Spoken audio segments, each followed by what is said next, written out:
Stop scrolling. Do you have a minute for God today? If you do, consider watching this video, but if you don't, it is just a YouTube short. He's not going to be mad at you.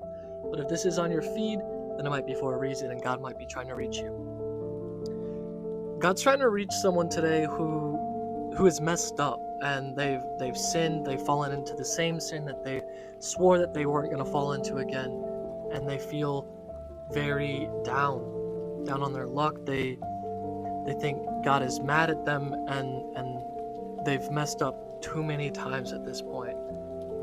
Maybe out of fear that you're no longer saved because of it, because of how many times you've messed up.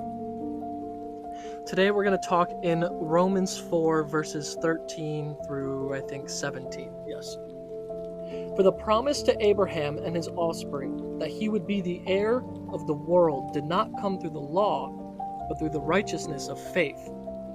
For it is the adherents of the law who are to be the heirs.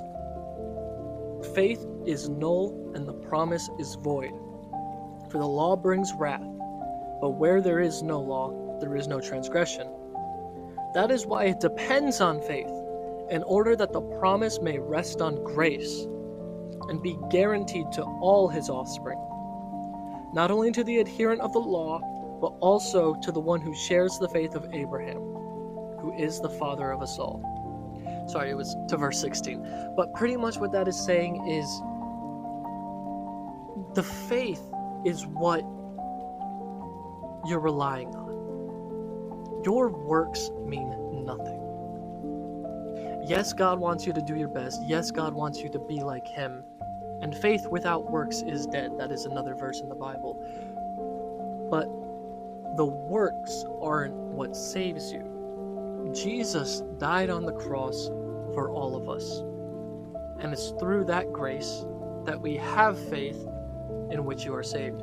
You notice in this verse, verse 16, that is why it depends on faith, in order that the promise may rest on grace and be guaranteed to all his offspring. You've messed up, and God is still there for you. I'm not going to say it's okay, because we don't want to mess up, right? No one ever wants to mess up.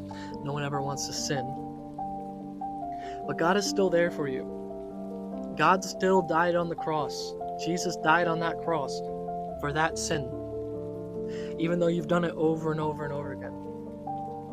Now you need to rely on God's strength to pull you out of that, because you don't want to be living in sin.